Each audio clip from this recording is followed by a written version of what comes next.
Clip number 696۔ اس clip میں آپ انشاءاللہ قرآن پاک کی سورہ بنی اسرائیل کا تعارف، آیت نمبر 1 کی تلاوت، ترجمہ اور تفسیر قرآن صراط الجنان سماعت فرمائیں گے۔ سورہ بنی اسرائیل کا تعارف، مقام نزول، حضرت قتادہ رضی اللہ تعالیٰ عنہ فرماتے ہیں کہ یہ سورت وَإِن كَادُوا لَيَفْتِنُونَكَ سے لے کر نَصِيرًا تک 8 آیتوں کے علاوہ مکہ مکرمہ میں نازل ہوئی ہے۔ علامہ بیضاوی رحمۃ اللہ تعالیٰ علیہ نے جزم کیا، یعنی یقین کے ساتھ لکھا ہے کہ پوری سورت ہی مکہ مکرمہ میں نازل ہوئی ہے۔ رکوع اور آیات کی تعداد، اس سورت میں 12 رکوع اور 111 آیتیں ہیں۔ سورہ بنی اسرائیل کے اسماء اور ان کی وجہ تسمیہ، اس سورہ مبارک کے چند نام۔ نمبر 1، سورہ اسراء۔ اسراء کا معنی ہے رات کو جانا، اور اس سورت کی پہلی آیت میں تاجدار رسالت صلی اللہ تعالیٰ علیہ وسلم کے رات کے مختصر حصے میں مکہ مکرمہ سے بیت المقدس جانے کا ذکر ہے۔ اس مناسبت سے اسے سورہ اسراء کہتے ہیں۔ نمبر 2، سورہ سبحان۔ سبحان کا معنی ہے پاک ہونا۔ اس سورت کی ابتدا لفظ سبحان سے کی گئی، اس مناسبت سے اسے سورہ سبحان کہتے ہیں۔ نمبر 3، بنی اسرائیل۔ اسرائیل کا معنی ہے اللہ تعالیٰ کا بندہ۔ یہ حضرت یعقوب علیہ السلام کا لقب ہے، اور آپ علیہ السلام کی اولاد کو بنی اسرائیل کہتے ہیں۔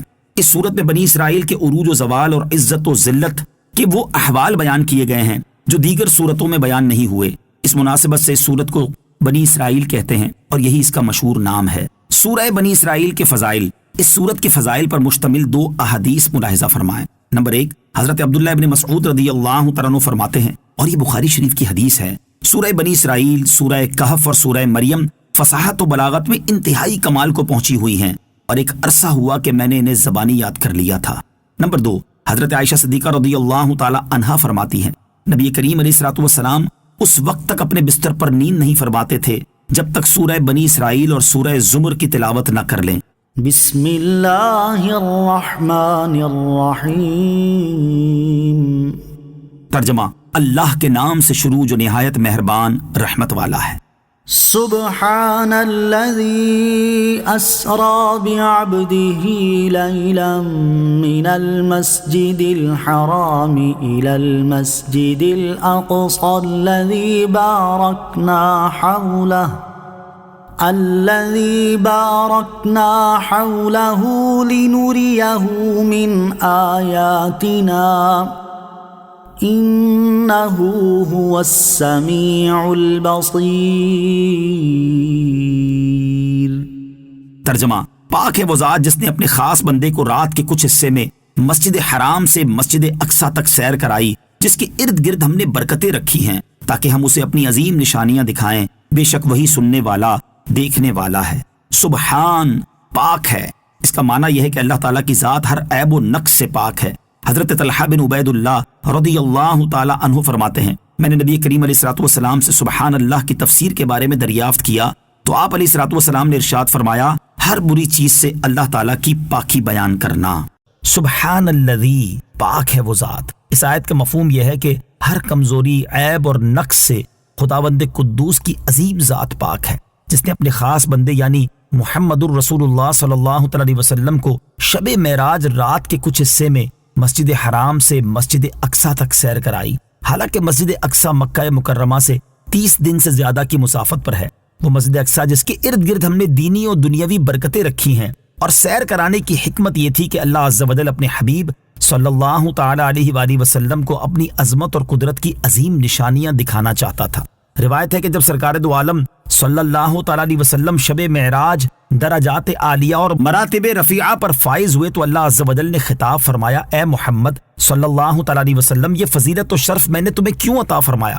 حضور اقدس علیہ السلام نے عرض کی، اس لیے کہ تو نے مجھے ابدیت کے ساتھ اپنی طرف منسوب فرمایا۔ اس پر یہ آیت مبارکہ نازل ہوئی، اسرا بعبدہ، اپنے بندے کو سیر کرائی۔ آیت کے اس حصے میں نبی اکرم علیہ السلام کے معراج شریف کا تذکرہ ہے۔ معراج شریف نبی کریم علیہ السلام کا ایک جلیل معجزہ اور اللہ تعالیٰ کی عظیم نعمت ہے، اور اس سے حضور پرنور علیہ السلام کا وہ کمال قرب ظاہر ہوتا ہے جو مخلوق الہی میں آپ علیہ السلام کے سوا کسی کو میسر نہیں۔ الی المسجد الاقصی، مسجد اقصی تک۔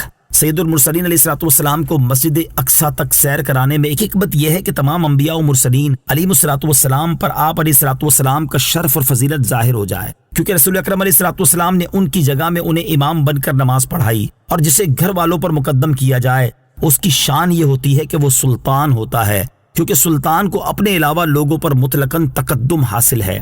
دوسری حکمت یہ ہے کہ حشر کے دن مخلوق اسی سرزمین میں جمع ہوگی، اس لیے یہ جگہ تاجدار رسالت صلی اللہ علیہ وسلم کے قدموں کی برکات سے نہال ہو جائے، تاکہ آپ علیہ الصلوۃ والسلام کی امت پر محشر میں وقوف آسان ہو۔ اعلیٰ حضرت رحمۃ اللہ تعالی پہلی حکمت کے حوالے سے کیا خوب فرماتے ہیں، نماز اقصا میں تھا یہی سر، عیاں ہو معنائے اول آخر، کہ دست بستہ ہے پیچھے حاضر، جو سلطنت آگے کر گئے تھے، الذی بارکنا حولہ، جس کے ارد گرد ہم نے برکتیں رکھی ہیں۔ آیت کے اس حصے میں اللہ تعالیٰ نے مسجد اقصا کی شان بیان فرمائی کہ اس کے ارد گرد ہم نے برکتیں رکھی ہیں، دینی بھی اور دنیاوی بھی۔